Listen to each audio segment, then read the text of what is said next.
Good afternoon from Yabby BTV. Wishing you all well, of course. And as promised, in the house today, Queen Dee, a living legend from South London, tells her story in part one style. Nice to see you, Dylan. Hi, nice to see you too. Dylan, how you doing, girl? You all right? I'm very well, thank you. All right. So she's never done a podcast before Never. in her life, but she has so much knowledge from back then right up to the present time, right?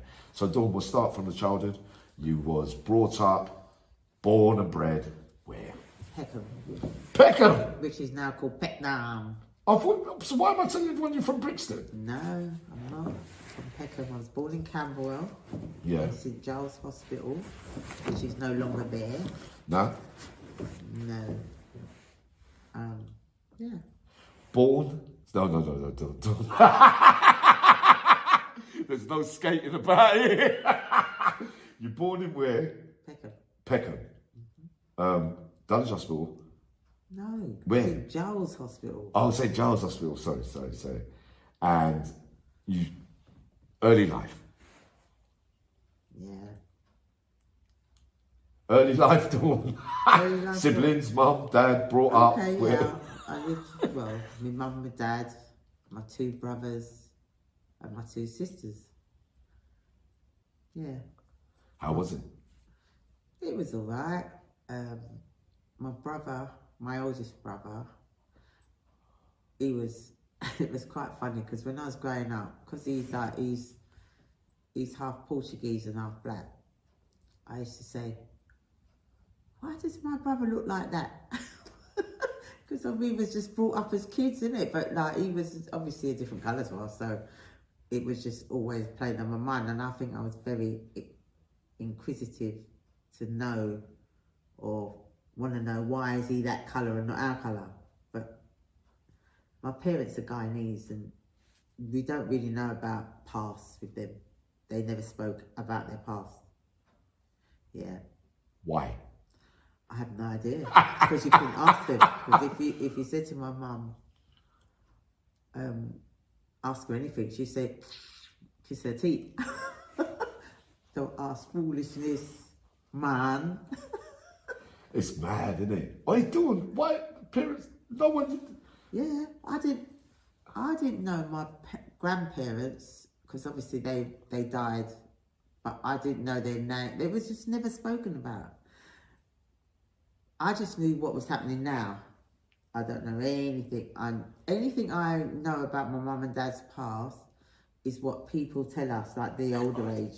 And I think that's very sad because we don't really know the history behind them. Why was that generation? Because I know exactly what you mean. Yeah. Because you could run and go and ask them a question, say this one did this, that one did that, they said this and that, and all they say is just like, quiet your mouth, mate. Yeah. Well, it's far different than today because kids are just there around us. But when we were younger, when big people talk, you had to leave the room. So now, of today, everybody's just in the conversation. It's so much different. I forgot that bit there. You have to leave the room. Yeah. So you didn't really know of adults' conversations. No. You know? Is that better parenting than it is now? Not really. No. No, because it was more disciplined then. Yeah. You know, back in the days you could hit your kids. You can't do that now. Because if you hit your kid now and they go to school and tell them, they're calling the welfare on you. Huh. So what you got to do, if you hit your kids, say, yeah, go and tell them, because if they take you away, who's going to look after you? So you can bribe them that way, because that's what my daughter tells her kids, is when they need a good whacking. I do. So early years, schooling, first school. I hated school because I hated what we had to put up with. Like secondary school, I started off in Kingsdale, got suspended from there because I was drinking a drink, and a prefect, obviously I'm in the first year and she's in the sixth form or whatever, however it went then. and I had the straw, and I I took it out, and it's kind of flicked on her, and she went and reported that I'd done it deliberately, which I didn't. How old was she? In the sixth form. I was in the first year, I don't know, 15, going on 16, and I was like 11. So I got suspended because of that, because of her saying that.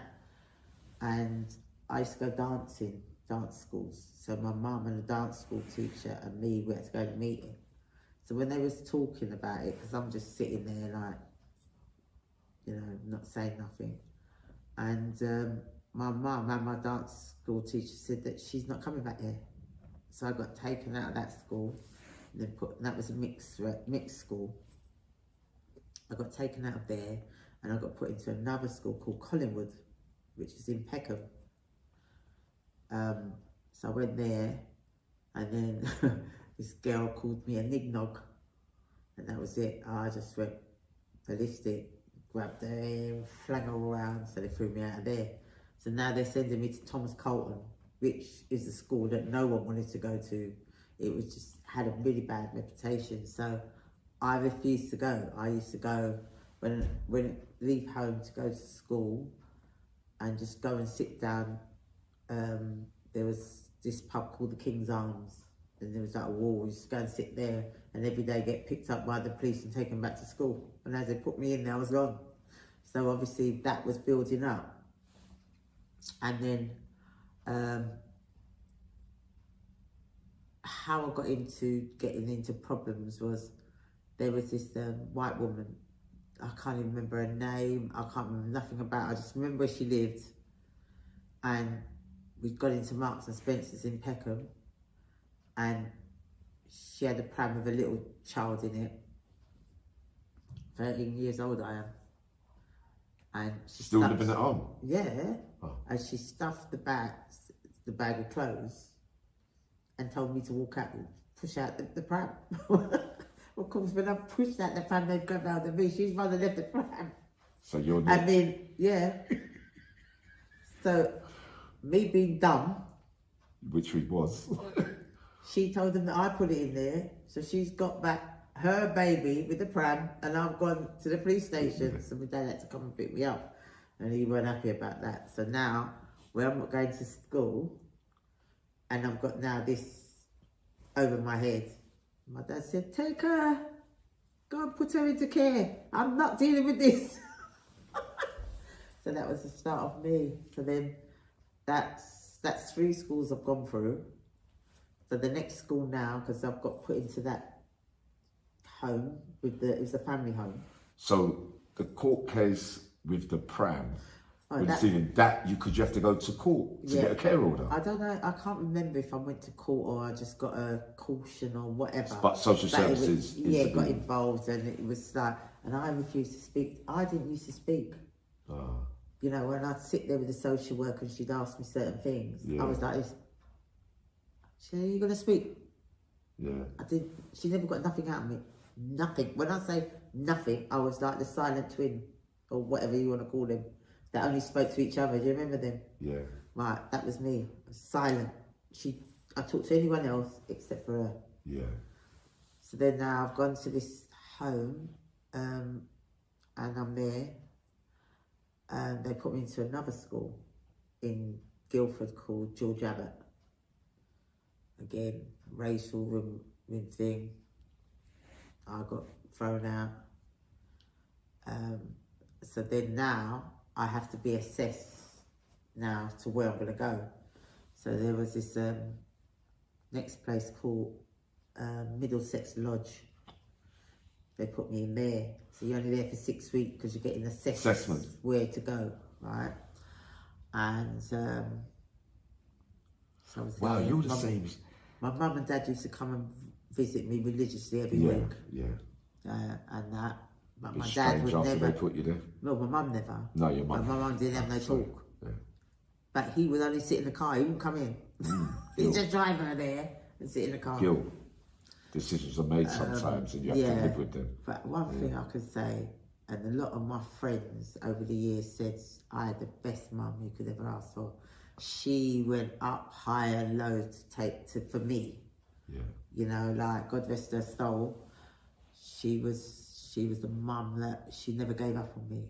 Like where she could, you know, you see it happen all the time. Mums just give up. The kids not, you know. I was just like, why me? Out of 5 children she's got, and it's just me, the one that's giving her the help. Yeah.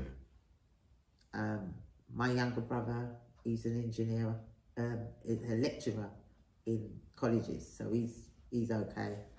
Then my sister above me, she's retired now. She was a chiropodist, and then she went into caring for Pink Lloyd's mother and father till they went, and then she retired.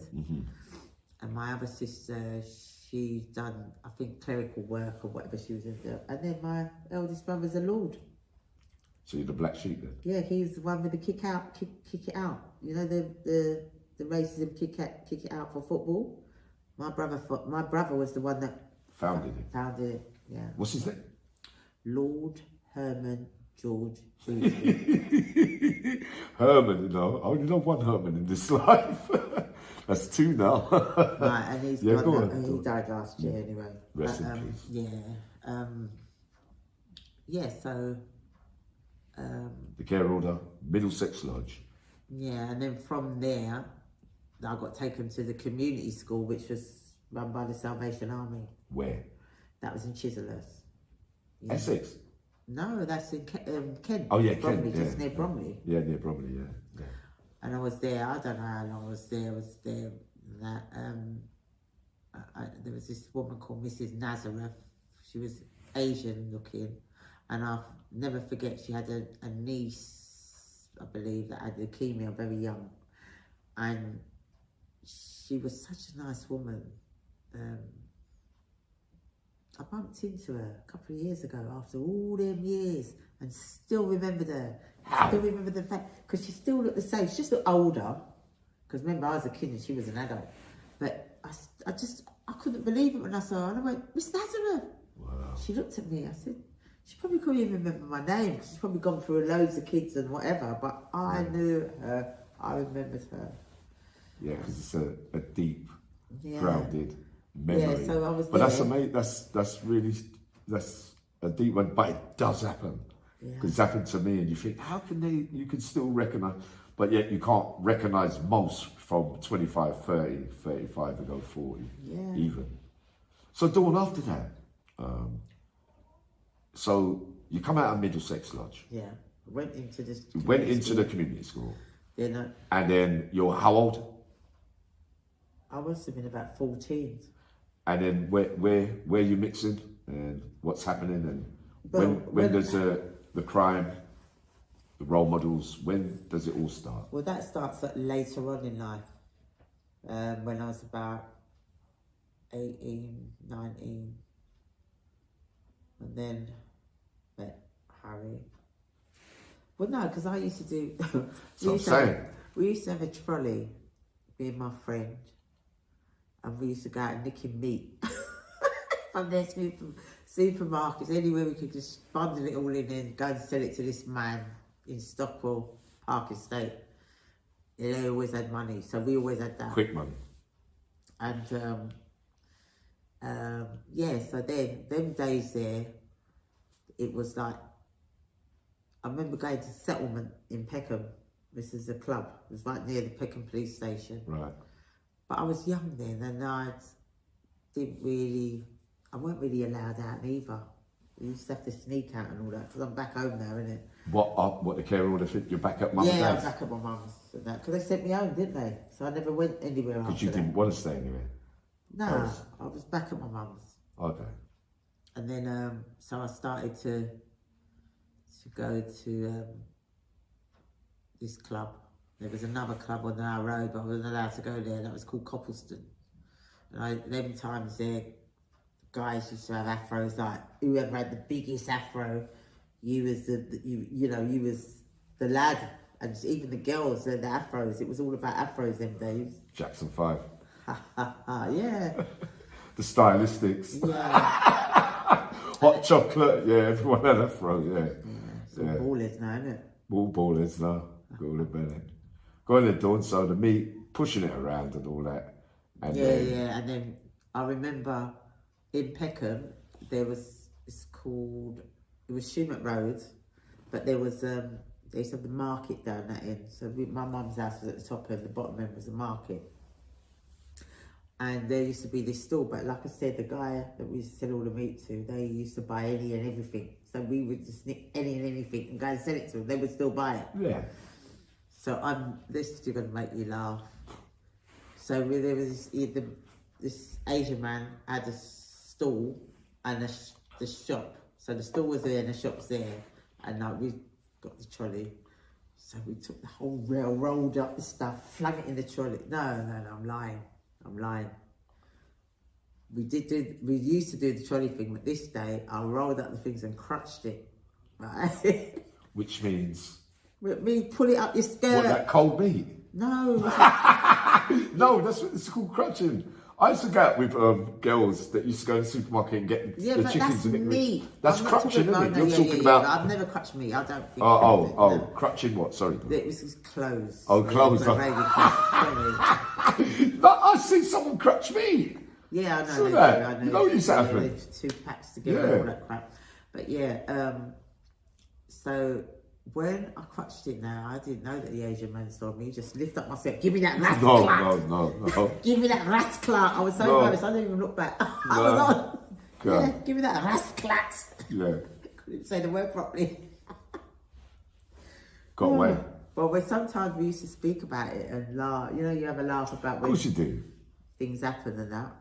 Got so much stuff. I remember getting nicked with a box of soldiers on the market, and the geezer just slapped me up. My friend just started laughing at me. I thought, when you look back, you think, what are you laughing for? Yeah. Because you know that it's a funny turnout when you try and nick something and someone, and you get the response that not everybody gives you. But when them days, a lot of people, you'd be challenged. Yeah. When you still feel a lot of have-a-go heroes, not so much today. Oh yeah, definitely. Yeah.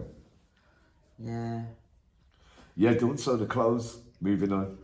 Yeah, so that was shoplifting spree time and all that. So when later on down the line now, we go a bit up market, we go in the West End, start nicking the name brands and all that, Mary coats, this, that and the other. But we were still cool, you know, we weren't getting nicked for that. But when I met Harry now, it was a different ballgame because I know that he was about 13 or whatever. He was young and he was little, Harry. Younger than you, Dawn? No, he's older than me. He's only older than me for 4 months. Rest in peace, though, yeah. Yeah, 4 months. He's July the 19th and November. Same age then? Yeah, same age, but he's just... So when did you meet? Because I used to hear about you from prison.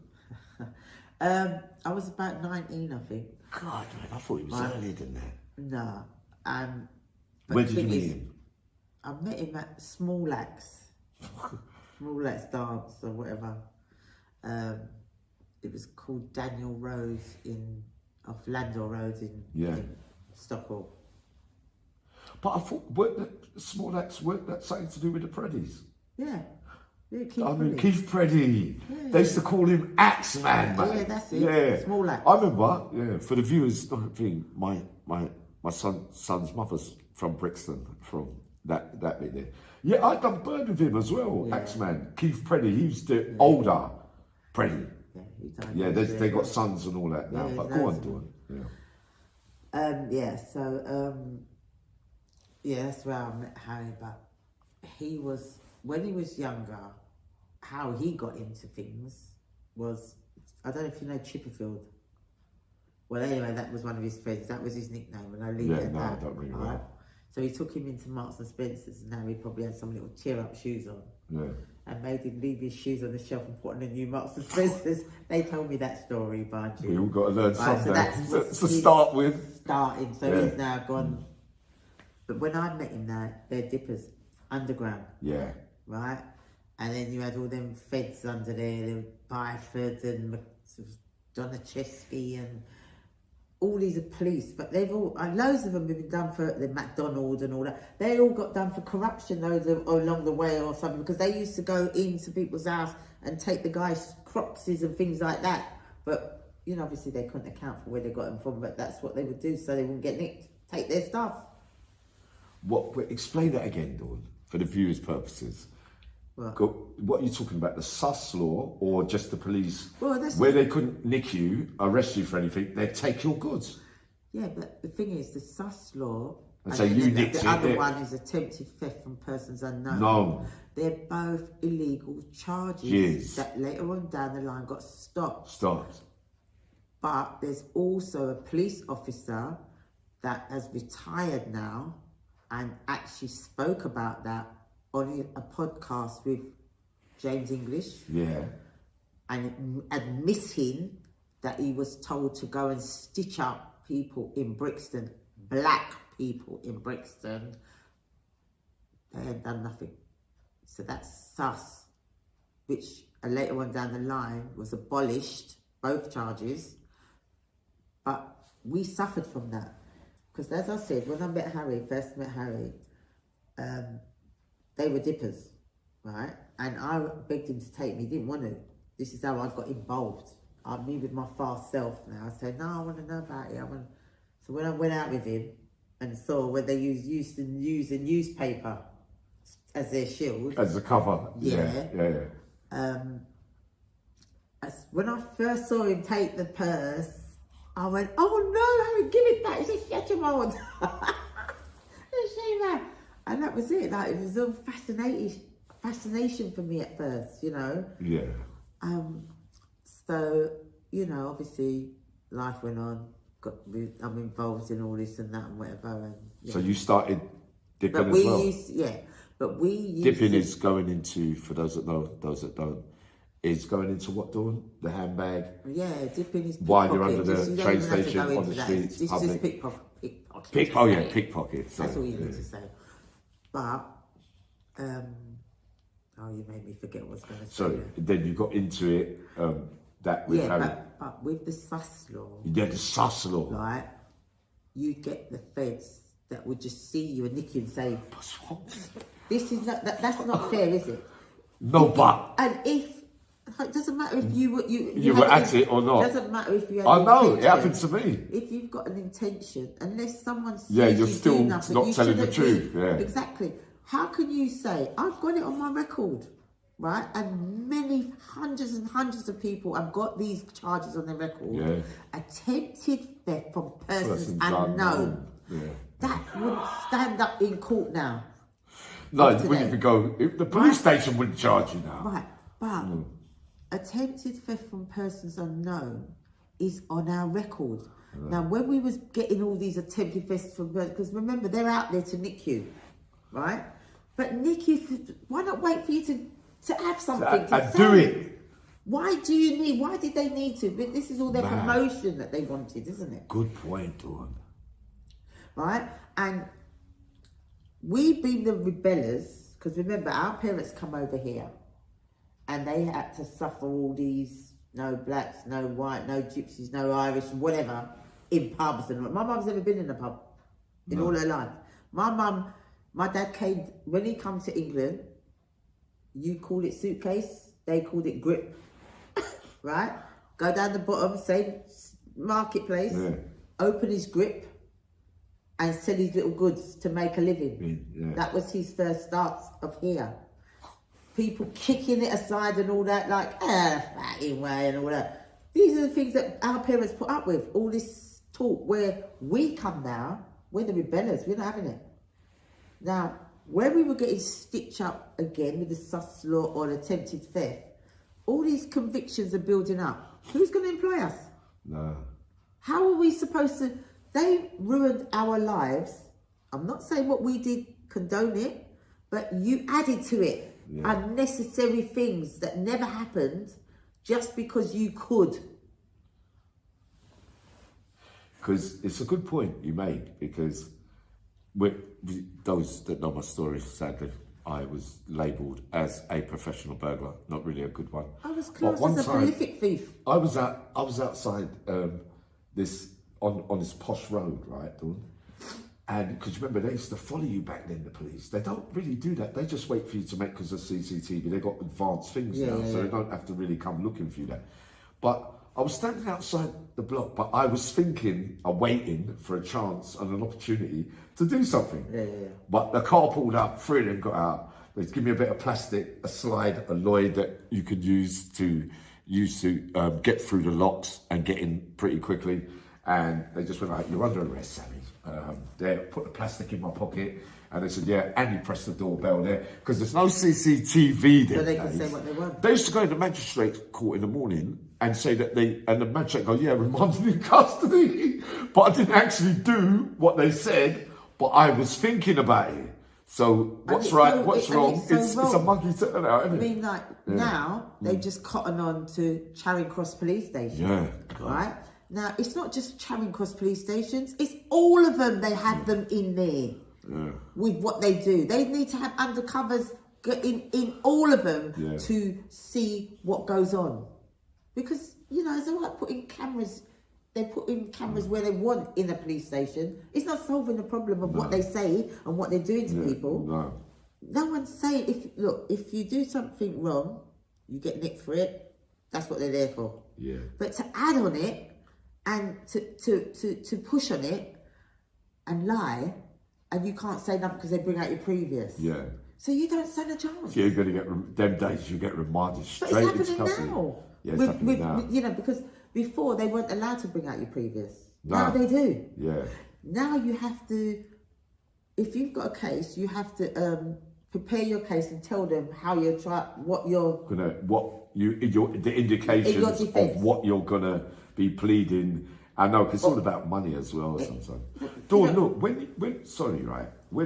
so with Harry during that time, the pickpocketing, your lifestyle, the clothes, the clubs, music, raving. Harry's a Brixtonite, isn't he? Yeah, so there was Ballyi, we used to go to. Yeah. Colombo's in the West End. Ballyi's in Streatham. Yeah. Colombo's, Clouds. Balance Studio 200. I missed all of them. You had Steppers.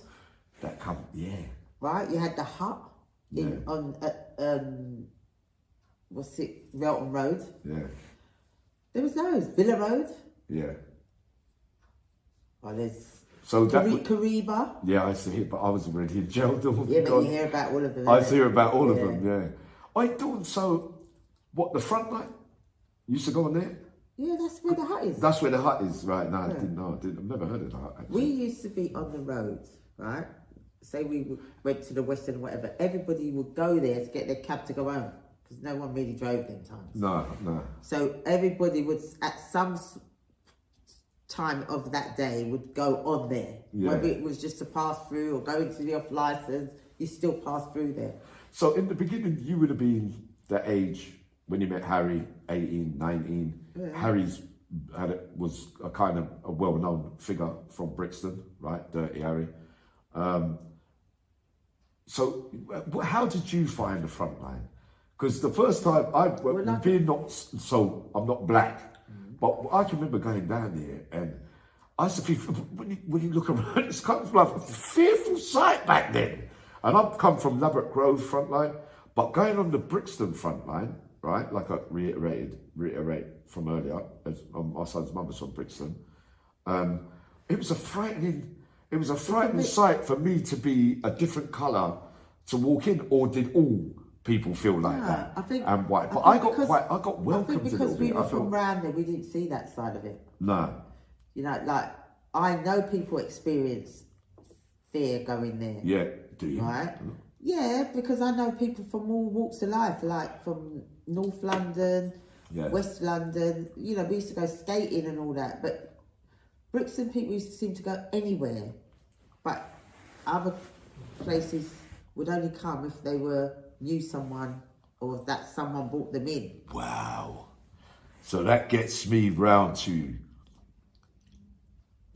I've got to be honest, right? Much changed now. Everybody's the same, right?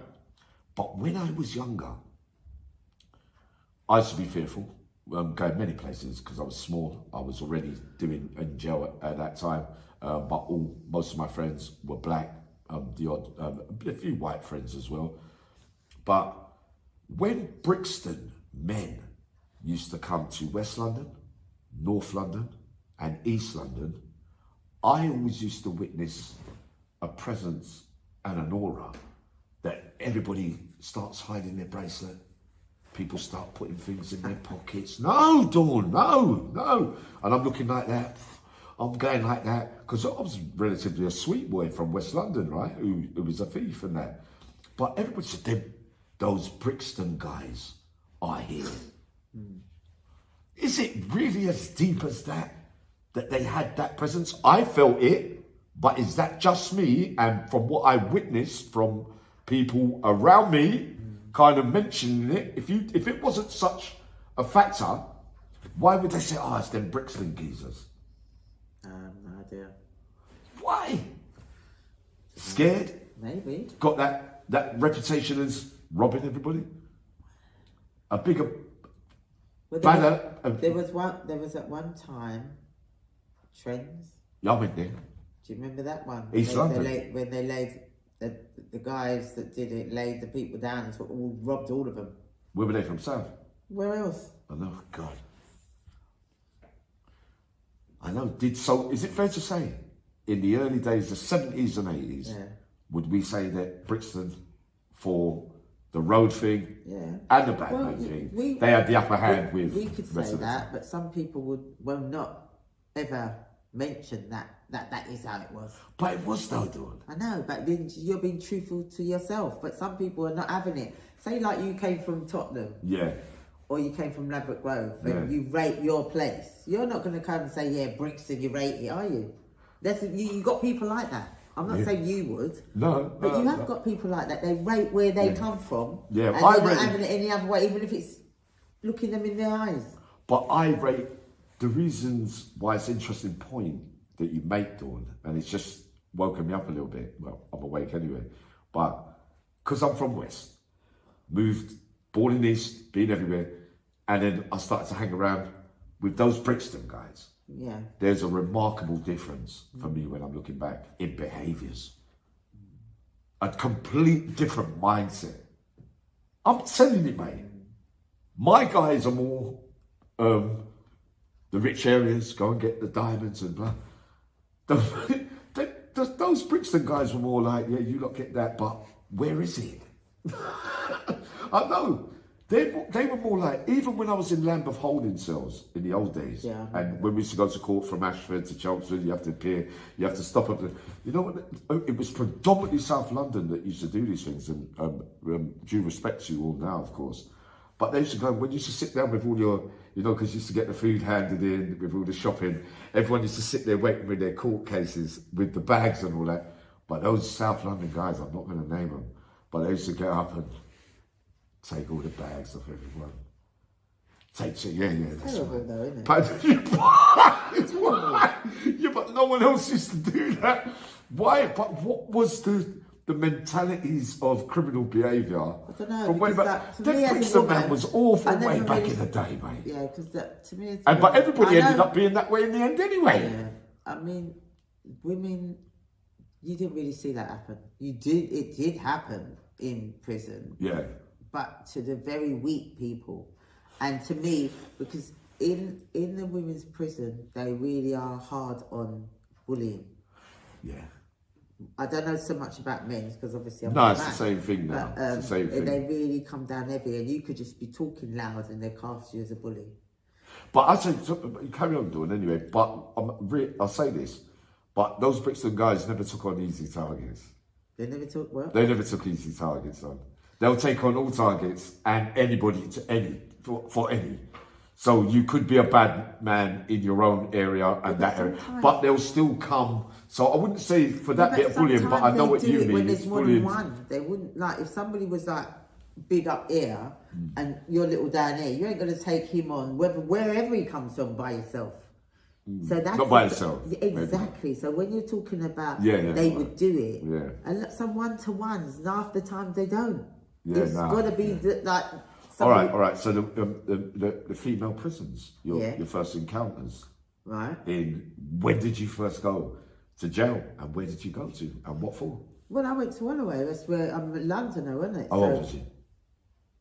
I was 21 or something like that. Yeah, I was just past the. For pickpocket? Yeah, nothing else.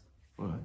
I never said you did. What are you doing? So, give us the rundown. On the way, your first time, door slamming now. Put your kit that down. that bloody Frightened, fearful. They're going to jump on you. I was scared because when I remember I had my dad's handkerchief, right? And I spread it on even though the white sheets they give you and all that, I just was like very scornful and thinking, oh, I'm going to catch this and that.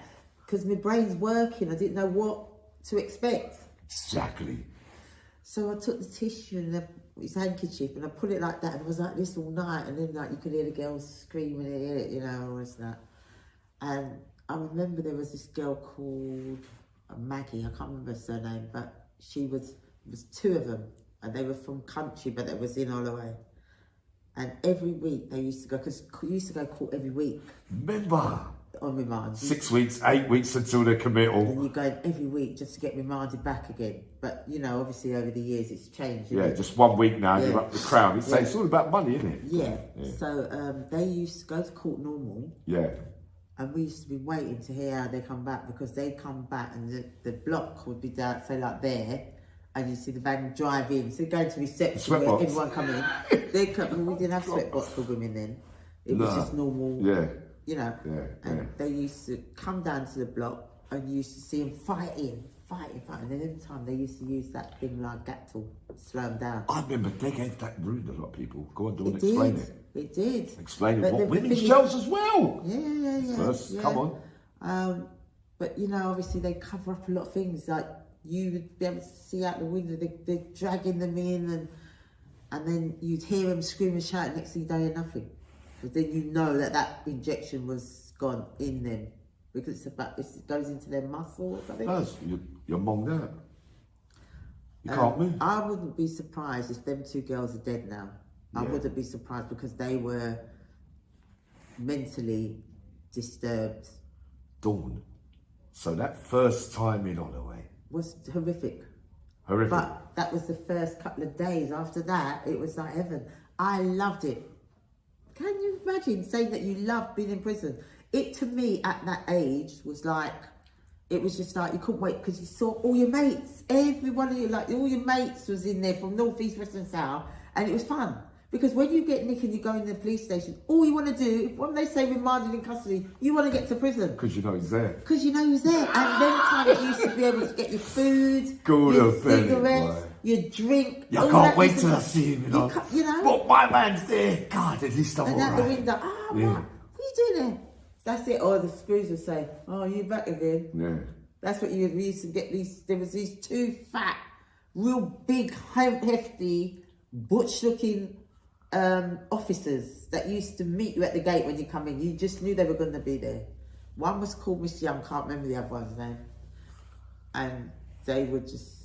But my first time there, as I said, it was all right. It was after the first couple of days of getting to realise it ain't that bad, I was all right.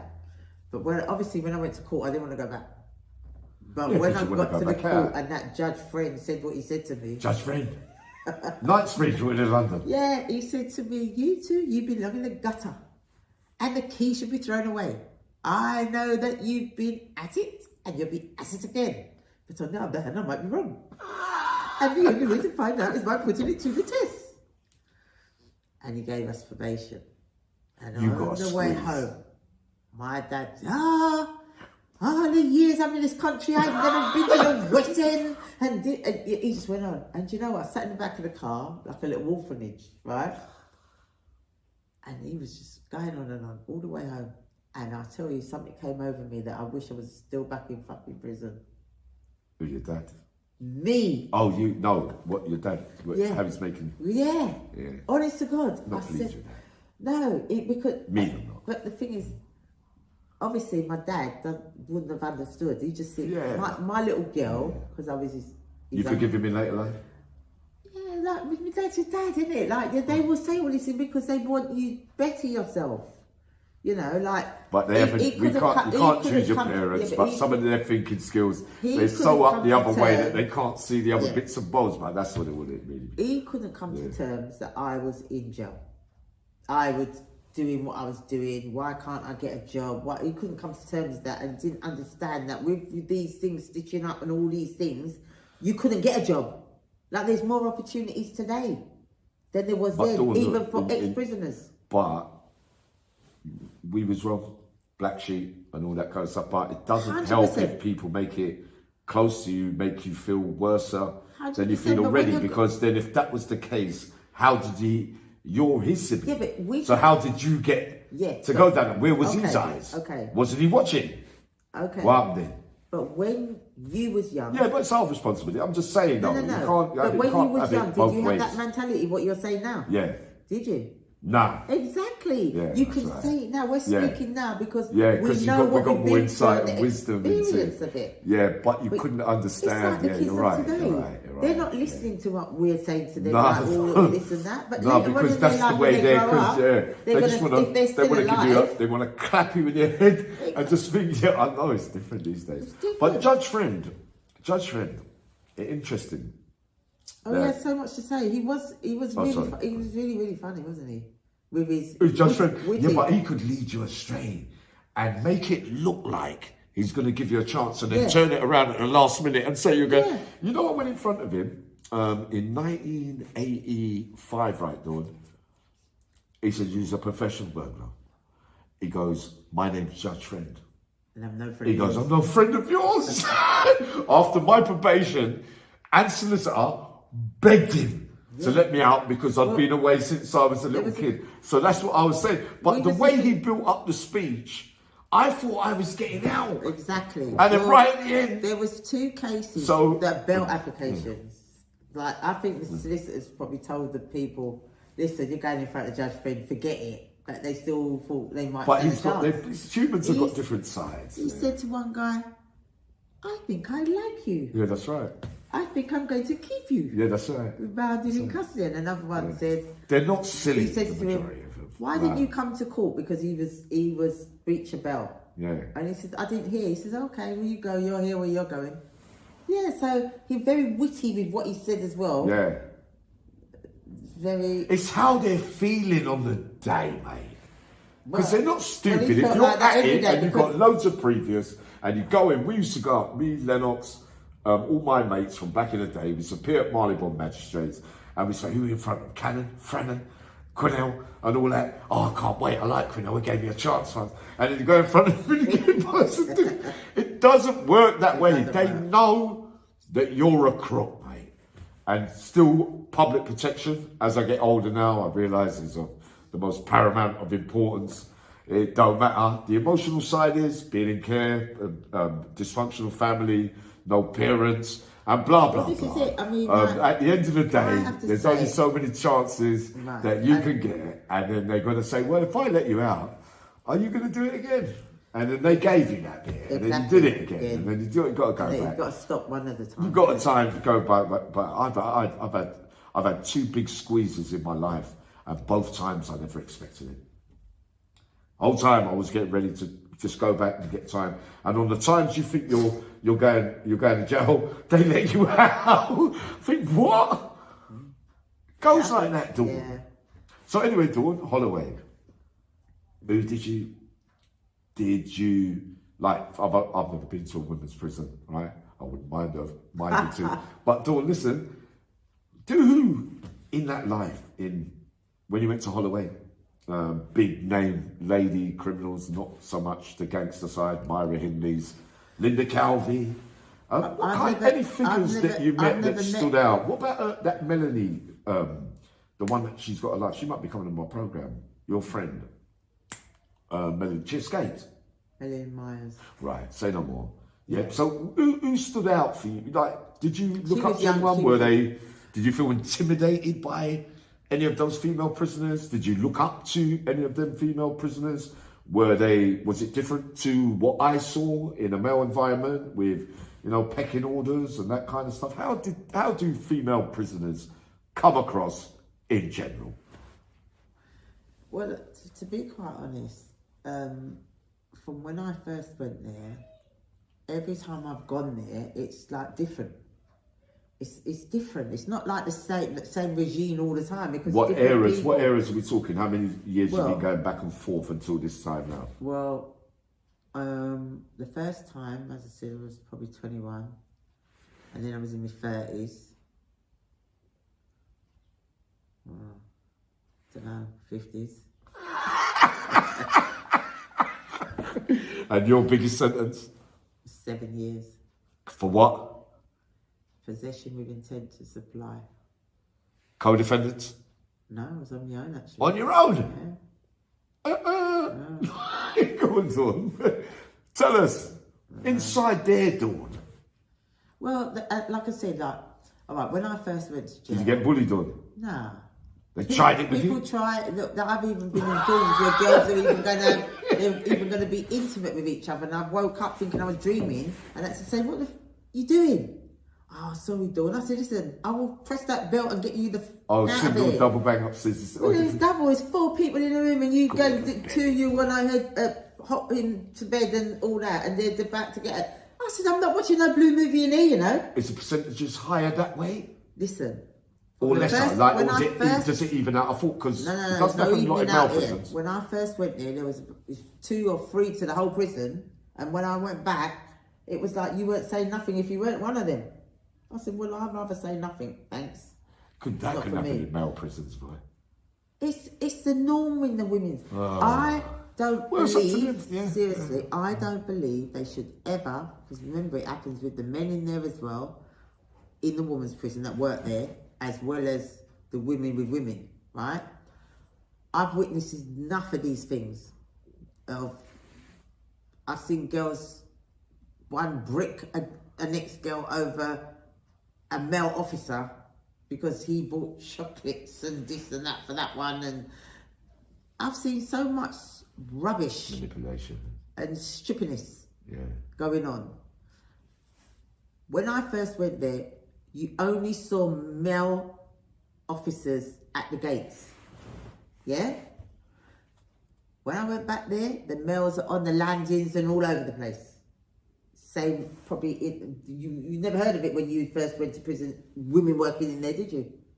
No. Exactly. So now with all this this population of mixing, this is where all these relationships build up on. People carry feelings, everybody's human being. Yeah. You know, the trolley man in the lift, doing things in the lift with the girl, he ended up getting 4 years. This is all in Holloway.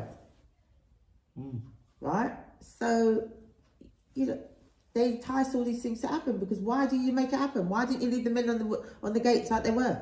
Why didn't you keep it as it was? Female prisoners, female officers. Men's prison, men officers. So, a lot of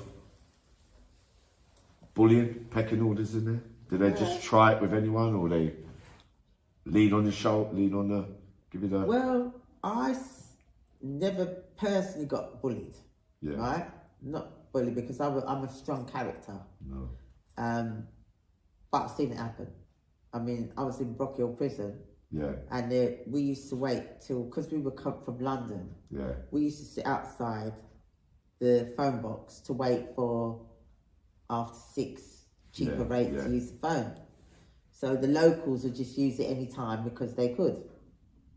And there was these 2 mixed race girls, fucking ugly cunts they were.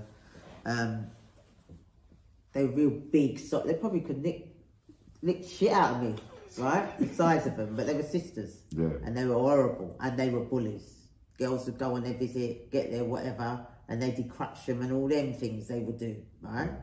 I never got involved in all that because I don't take anything. Right. So I didn't need to be involving myself in that kind of behaviour. Well, not the behaviour, in indulging, like, needing it. Yeah. So they've come along, and this girl was on the phone because it was like a booth with 2 phones that side, 2 phones the other side, so it's quite big. Yeah. So they've come in and they've told her to get off the phone. And we're waiting, it's like 5 to 6. And they've gone in there before. And they flung her off the phone. So I said, what's happened? She said, oh, they told me to come off. I went in there and I just took the receiver and I went, right, remember, they're bigger than me. What you doing, Dawn? With their country accent. I said, what's it fucking look like? Take your hand off of there, Dawn. I said, no. I said, if she ain't using that phone, then no one ain't using it. And then they verbally chatting shit. I said, I don't care, I'm not moving my hand, you ain't using it. officers heard they've come along. What's going on? I said, nothing, she's using the phone now. And that was it. But you get ratings because I've stood up to somebody that probably, they can't have it all their own way. That's the sort of things I witnessed. Yeah. I was always the one that was sticking up for the ones that wouldn't even dream of answering back. And I don't like that. Right. Yeah, I don't like that. Wait, Dawn, so... I had pure red writing on my record. When they sent me to East Sutton Park, they wanted me to go. And I remember I'm doing 7, right? Yeah. And now I'm getting DCAT. They didn't do it all in Holloway. No. They sent me to Brock Hill. Hill. Right? Yeah. So it was from Brock Hill that I got sent to East Sutton Park, but they wanted me to take myself in my Georgie bundle on a train to East Sutton Park. I said, are you crazy? I've been in there all these years and you want me to go on a... I said, no, you lot got to take me. Who was the most high-profile female prisoners that you ever met, or heard, or saw, or were nearabouts with? Like Myra Hindley, Rose West. We'll talk about Tracy Myra Hindley, Andrews. another thing. Them ones there I never saw. I never saw Rose thing. Yeah. But there was one that I glimpsed of recent. Yeah. And her name was Decati. No, I never saw that one. Denity, her name is. What's her name? The one, the serial killer that was Joanna. K.A. Yeah, and she. Serious. Yeah, she was. I don't know if she's still in Bronzefield Yeah, now. yeah, I know a lot But about her. when she got moved from there, she had to go in the block and live there. Yeah. And there was another one that was a male. He looked like Benny Hill, right? I forget his name, but I'm going to dig it up for the next one. Yeah, for I was on the landing when Dak come in with a broom, a mop on his head like it was the week. And they reckoned he still had some of his genitals down there. Oh, God. He was doing a life sentence. I've heard about this. I can't remember his name. And come on the wing to work with us. Yeah. I said, I ain't working with that. Was that the only time? Is there any trans that you bumped into that were men that became females? There's enough of them. There's loads. There's not loads, but, there's a few. now Downview apparently has got a wing for transgenders. Wow. Yeah. Didn't know that. But that's a recent thing, probably just a year or 2 years now. But what, why? Why? What? Me personally, God made you who you are. No. But we can't know what goes on people's head, why they're like that. Allowances with the changes in what they got. But Dawn, so on the streets, like with Brixton, because Brixton was predominantly, from what I know, because in a lot of areas where I grew up, spent a little bit of time out, mostly Dominican, St. Lucian thing, but Brixton seemed to be a lot more Jamaican. Do you remember when the government, because the British-born Jamaicans, and they said there was tension when the Yardies, I don't like using the expression really, Yardies, but they said the tension when Jamaicans came up from Jamaica to England, and a lot of the trouble was with, do you remember when the so-called government put with the Yardies, like, that was in the 80s, isn't it? It was in the 80s. Yeah, late 80s, probably early 90s. Yeah. But I think it could have been just before I had my children. That was then before. Do you remember who was around, who was the first, like in Brixton? Rankin Dread. Dub Up. These are names that I remember hearing about. I can't remember their names. There was a few of them. Yeah. But a lot of them used to be over the Grove side though. I know. And used to be over Sandringham Road. Sandringham Road, yeah. Yeah, so I think they went to the ghetto areas. Yeah. I don't know where they actually... But do you think the gun thing started with the British, not because they came across and they said that the government suggested that was the way that they did it in their own gun? Or would it have been there regardless or whatever? And while I saw there, what was Well, you the gotta baddest remember, piece of like, violence you ever saw on the streets? The thing Dawn? is, who supplied the guns?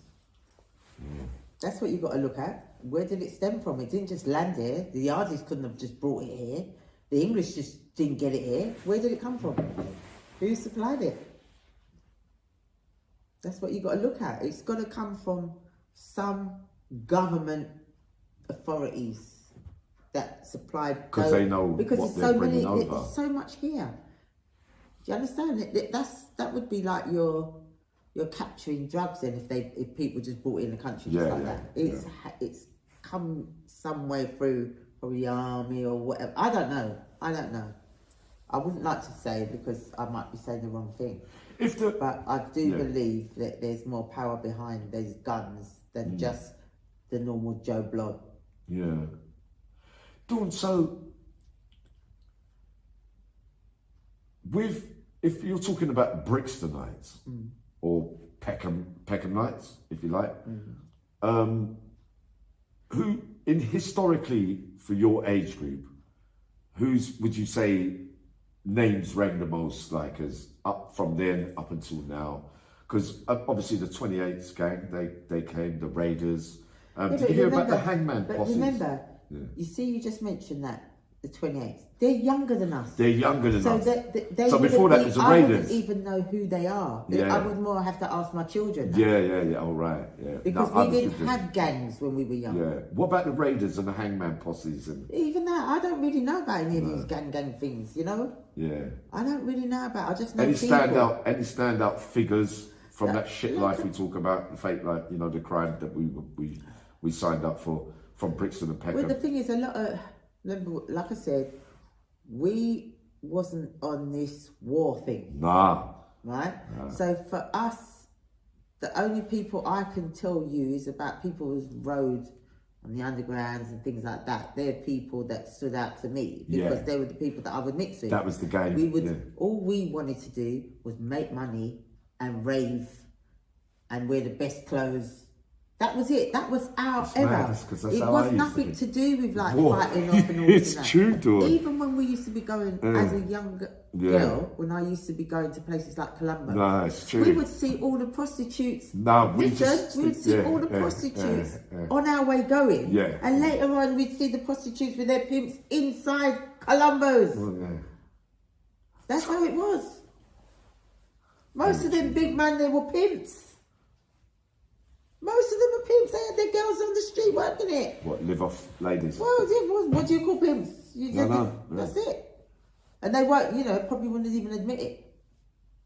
But most of them, that was what they were. So, Dawn, do you believe that the era, me and your era, the era slightly above me and you, do you think it was, it's a big question to ask, Uncle Yami.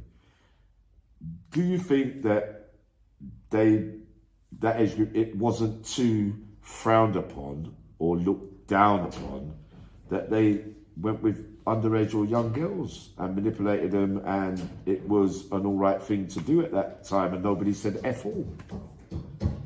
I don't know about any of that, and I don't want to be questioned about any of that because I think it's a very delicate situation. Yeah.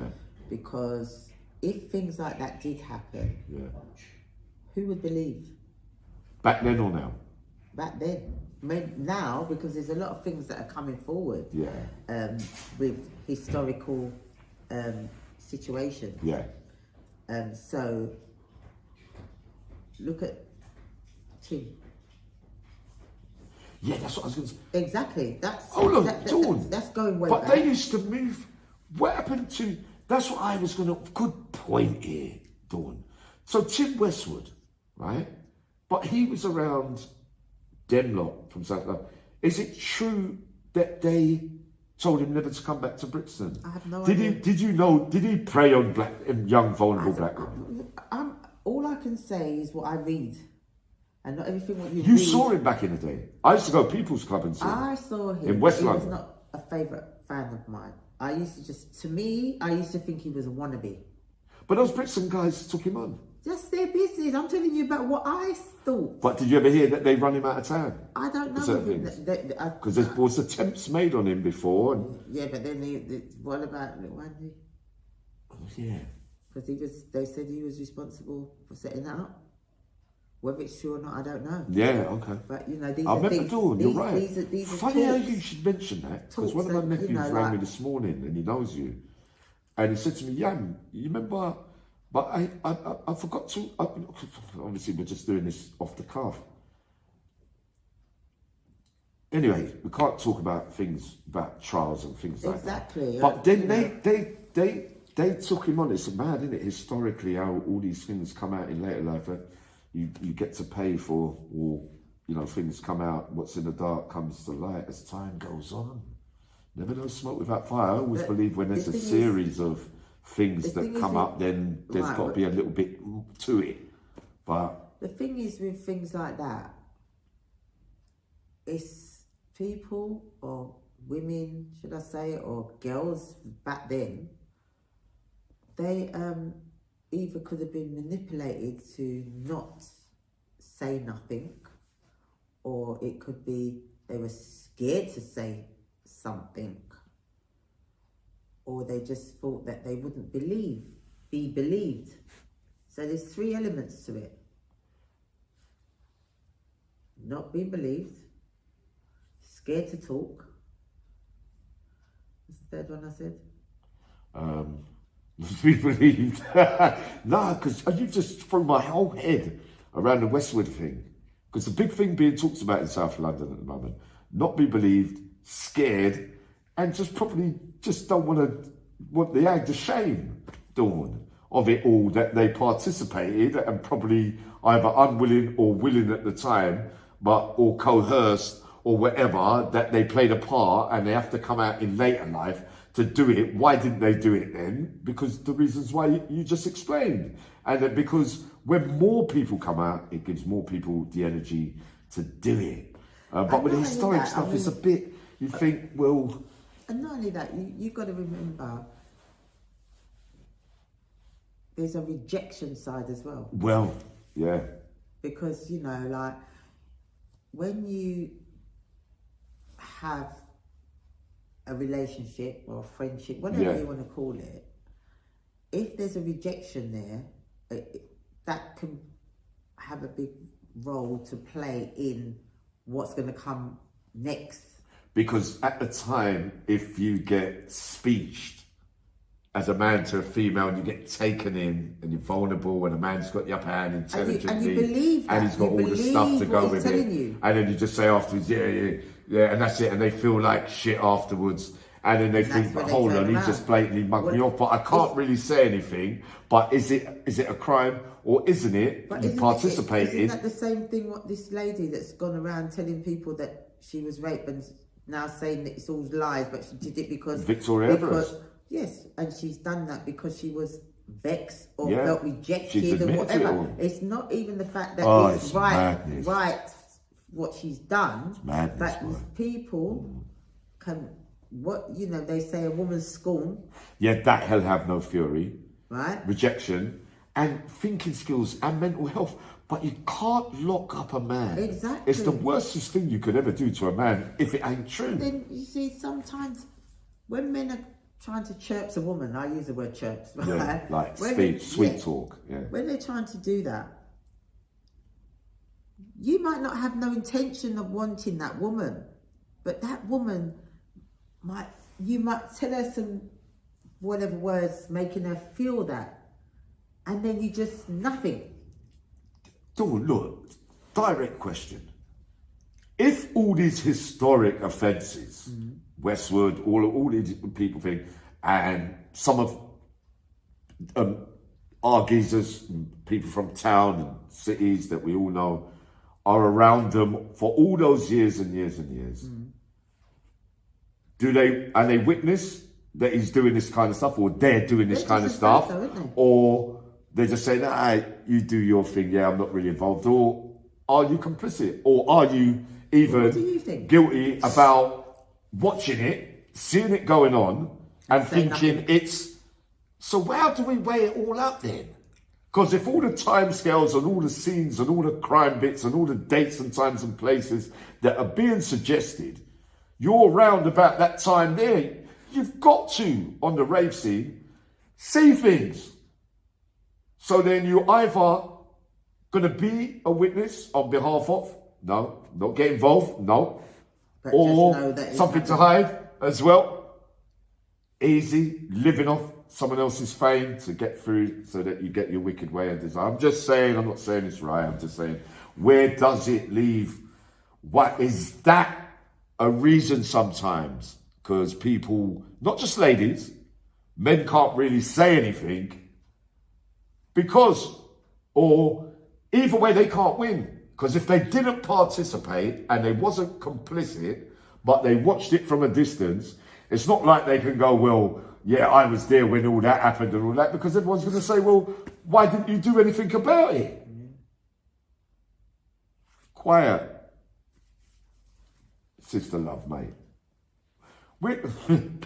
I don't believe some of the shit that comes out about certain people, I'm afraid.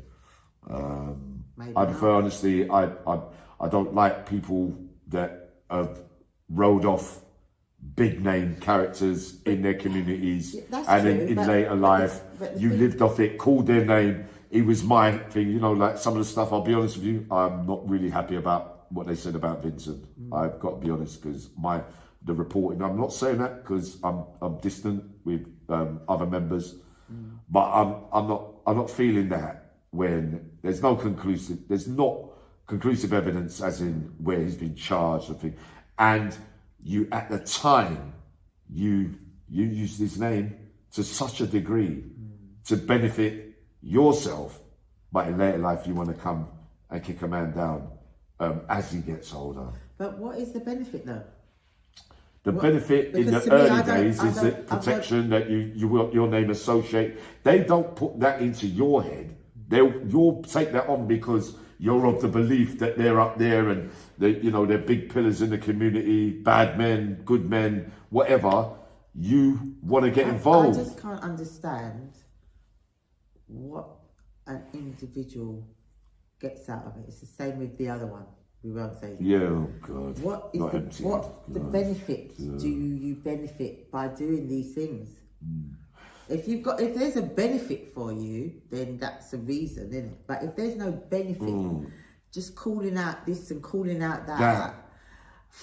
You must need. It's either you're getting something that within you, a buzz or whatever of doing it. You have to get back to do that. Yeah, because it's like, I know sometimes you can't. There's some things that some people say that sound quite plausible, and they might want young girls not to be exploited and be taken in by so-called big-time gangsters or bad men from that way there and all that. But it's hardly when you come out and you're saying, bringing things to light and you're singling and going after just one or two directly. How many more then? Where's all the rest then? Because me and you know that kind of stuff was happening a lot when we was younger. So for you to pinpoint and stay fixated on one or two people, to me, your problem is more with them and not with. Otherwise, you'd be honest. If you're being truly honest, you'd be naming many men that me and you could name. Yeah, if we're being true in that life, if we wanted to hearsay things we saw growing up. I remember being at school and fancying a girl my age in Harrow Road, Mozart, and she can't be more than 12 or 13, but I was taking her. I used to think I loved her to play kiss chase, but then she wouldn't look at me.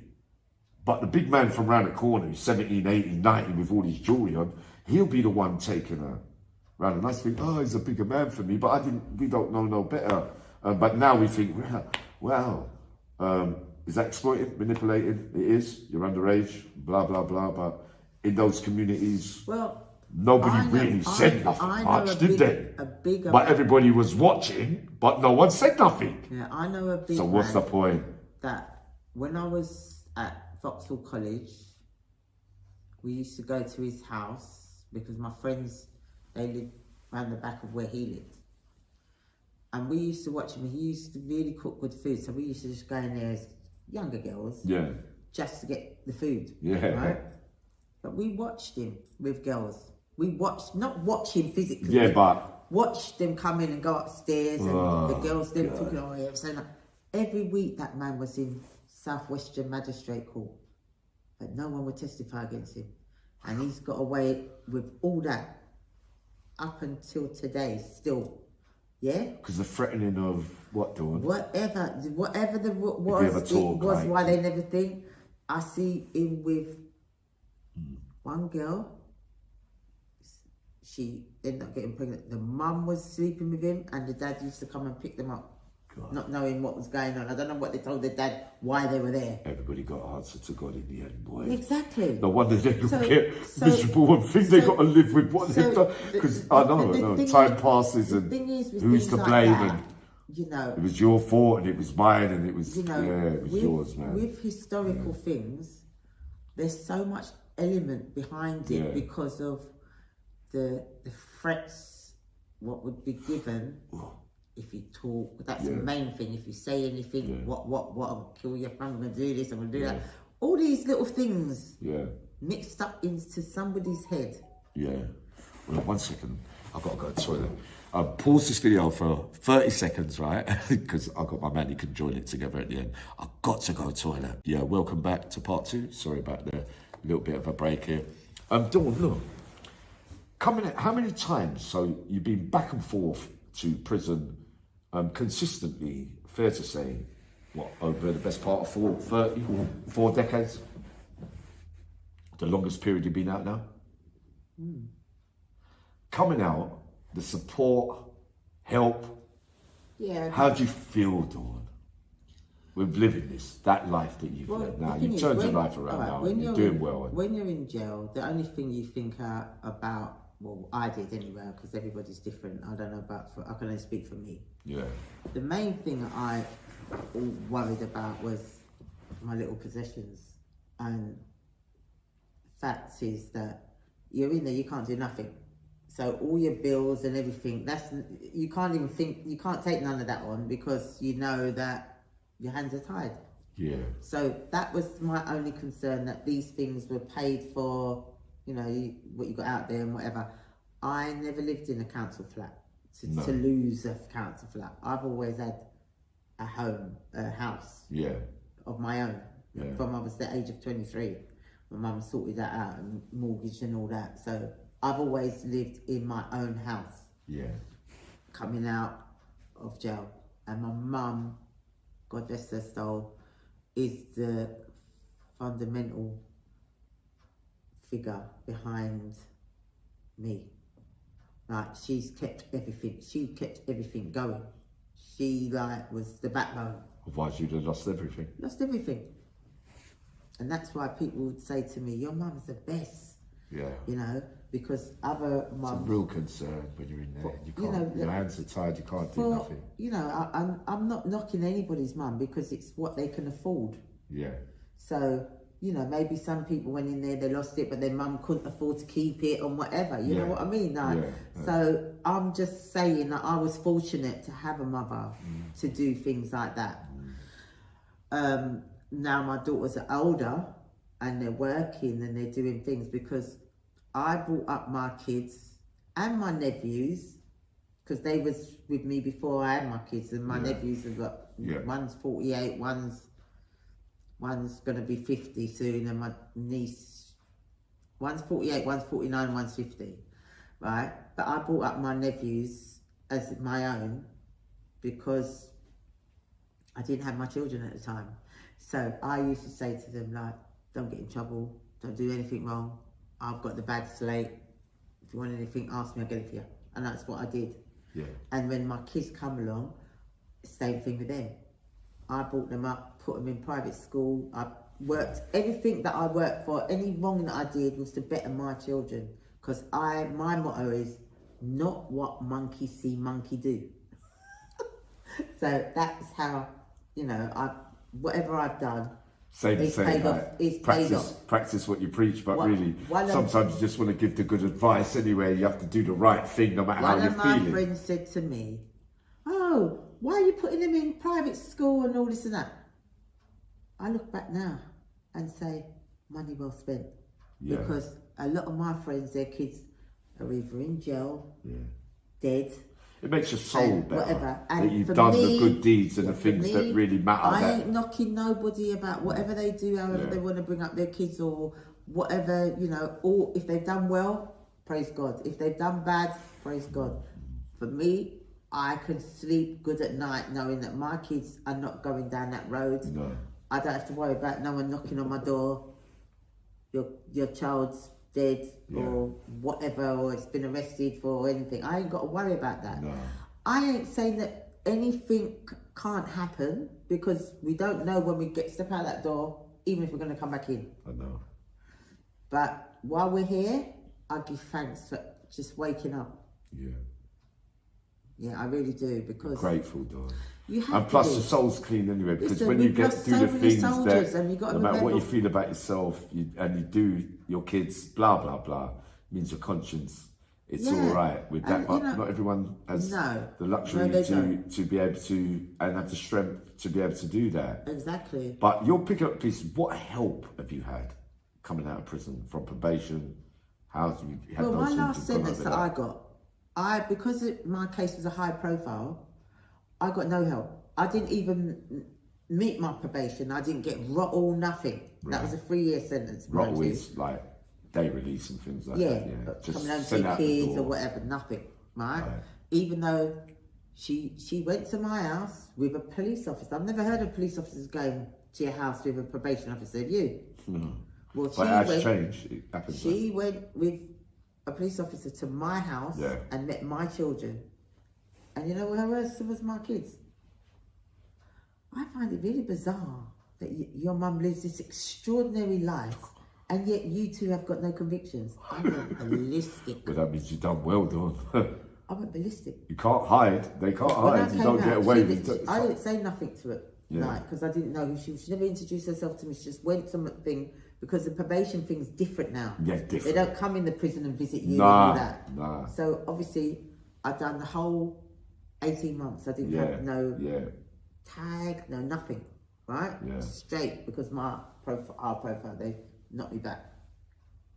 So I come home now on license.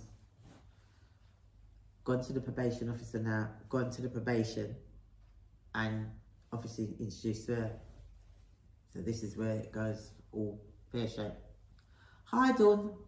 I said, hi. How are you? Fine. And that was me in conversations with her. Yeah.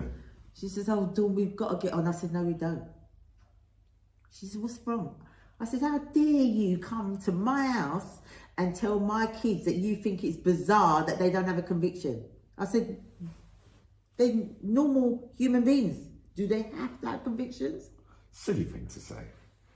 Oh, we need to get on. I said, no, we don't. I said, when I come here, you sign me in, whatever I've got to do, you tell me, and I'm on, gone. There will be no relationship with you and me. End of. Yeah. And that's how I left it. She was pissed. Oh, I'll have to get any information from the CPS or the social media. I said, crack on. Because what are you going to get off of there? And that was Silly thing. So this is Silly what thing. she did, and then You just get the when I right was ones, in you there, get the wrong 'cause ones. when you're in there now, you have where you've got to do a sentence plan, right? Which they never did years ago. No. So the sentence plan, I had all these things that I had to do while I'm there. Yeah. So, but I had another case that the catchment would have took me to Holloway. So I had to go there. So I was there. So they don't ship you back, they just leave you there, right? So the sentence plan was planned in Brunfield. Yeah. And then I went so I done what I could do there. And there was still a few more, but there was some, if they put something on as a sentence plan and that prison doesn't do it, they're shipping you to the prison to do it. So anyway, when I got to Holloway, and you have an OMU Yeah. officer, Offender management. he said to me, you don't need to do this, start taking off. Exactly. So I said, okay. But I did more of what I wanted to do as well for myself. So when I've come out now, this woman's seen that, this was on your sentence plan and it's not been done, and I said, no, it's not done because the man said I didn't need to do it. No, well, you're going to have to do it out here. I said, if you fucking think that I sat in there for 18 months and could have done that, and I'm coming out here now, I finished my sentence to do it. I said, hell no. She said, well, you're still going to be assessed for it. I said, right. When the woman assessed me, sorry.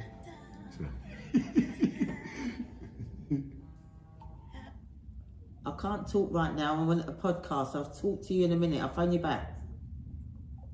That's Charlie Dundas. I remember him. That's him. He was in Swellside. Yeah, it's my friend. Yeah, I remember seeing him. Yeah. Sorry about that. In the I 90s. thought it was switched off, actually. Yeah. Did you know you're coming on there? Huh? Did you know you're coming on mine? No, he knows that. Yeah, Dawn, you was talking. Forget that, man. No, I'm taking this off. OMU management, because that's what they do sometimes. They tell you not there, don't worry about all that. And when you get out, they say, yeah, but you should have done that and done that. You can't. It's all madness, mate. It doesn't mean a thing. But no matter what, you've resettled into the community now. So what happened? Yeah, so I got assessed. Yeah. I said, no, I'm not suitable. No. I went to her, see, I told you. Yeah. You think you know everything. You don't know shit. Yeah. But you notice that back in the days, you would never be able to be a social worker, a probation officer, or anything like that if you've got a criminal record. No. Now you can. Because who knows better more than people that have lived been it. exactly. When they used to say, I mean, you've got psychiatrists, psychologists, all those names, psy this, psy that, whatever. Bits of paper. It's all the same thing with different names, all trying to look into your head. Yeah. But you haven't But lived it. Know. They've made so many mistakes over the years because you can't, because you can get fooled because you haven't lived the other side yet. And they live love in to both tell sides you every that round. they understand. What do you understand? Yeah. What do you understand? No. You don't understand nothing. No. You haven't lived that life to understand. You're just trying to look into someone's brain and work out it from that. Yeah. They've made some horrendous mistakes in recent times. Of course. I'm doing all right then. All right.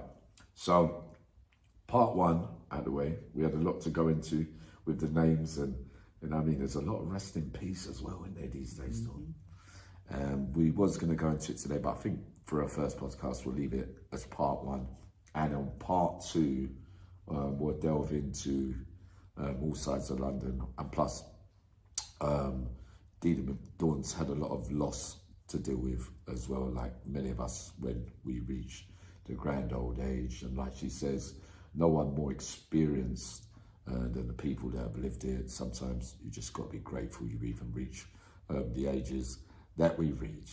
But really pleased after so many years of being in the system and hearing about Dawn. I bump into her and I said, hey, what, mate, come have a little go, Queen D. Come and have any message for the young ladies, Dawn, growing up in care, dysfunctional families who going to be taken in by men or succumbing on believing in that life of money and illegal and legitimate earnings and you know, being part of it all and that to deter them from the life that you've led. Any messages? Yeah, I just wish that I could do more. I wish I could set up a program for them and be a coach with them, and they would be able to feel comfortable to come to me for help. What would your final bit of advice for those ladies to not have, because you're remarkably strong for everything you've been through, and we've only gone for a quarter of it, Dawn, what would, if you was going to advise them on, say, one thing before we close the show, what would it be? Growing up, I mean, as youngsters, I mean, what we're talking about, the ages of 13, 14, all ages. I would say it's not a bed of roses to go down that road. It's not an easy life, you know, and there's no winning in it. Yeah. Because you lose along the way, and you live with regrets as well, and you decisions. And but the then thing how is, do we all learn? I mean, and the thing is that for today, there's more opportunities than when we were growing up. We didn't have that opportunities. The first thing we would think is we're not going to get it because we got convictions. So, and still now there are still places that you can't get a job with convictions. So if you are in that little world, in that little bubble, and you ain't got no convictions, my advice is try and don't get it, because it's gonna be hard for you to move forward with it. It's all changed now, isn't it, Dawn? It's very much so. Being unnormal is the way now. Well, being not all right is all right. I can tell you because of my daughters once got arrested in Primark, in Peckham, and I was on my way coming home. I spoke to them, they was on a bus coming home from school, and next thing I got Peckham Police Station on to me, saying to me, "Hello, is that Mrs. Edwards?" I said, "Yeah." "Have you got twin daughters?" "Yeah." "Can you tell me their names?" I said, "Jodie and Jodo." "Who is this?" "Oh, it's Peckham Police Station, we've got your daughters there." I said, "No way." I couldn't believe it. And they nicked silly little things. They had the money as well. And do you know what? That experience for them in that police station, because I didn't run and get them, they was in there from about 5, and the police phoned me because they were underage to come and get them, and I left them there till 9 o'clock, and they were like counting the bricks so they couldn't count it no more, with fear, or why is my mum here yet, and that was it, never again. So they had that little experience. They learned quick. And they learned from it. That I remember I cried on my first night. Yeah, they were. I know, but I still went back. I know. And I'll never forget what the sergeant, was a woman, she said to me, because when Jodie first come out first, and she said, "Mum, why do you take so long?" And the sergeant went, "If you was my daughter, they left you till the morning." She was all right, she was. But it's been an absolute pleasure, Dawn. Thanks for just coming on, basically, on an hour's notice, really. But thanks for dropping in a selection of interviews coming up on Yami B TV in the next 7 days. Hopefully every day we get a podcast like this. But she will be coming back for part 2. I've asked her just to turn up and do this one today. But really lovely, Dawn. Thank you. Rest in peace, all the boys. Yeah. All right, so I'll see you up. This is going up very soon. See you all later.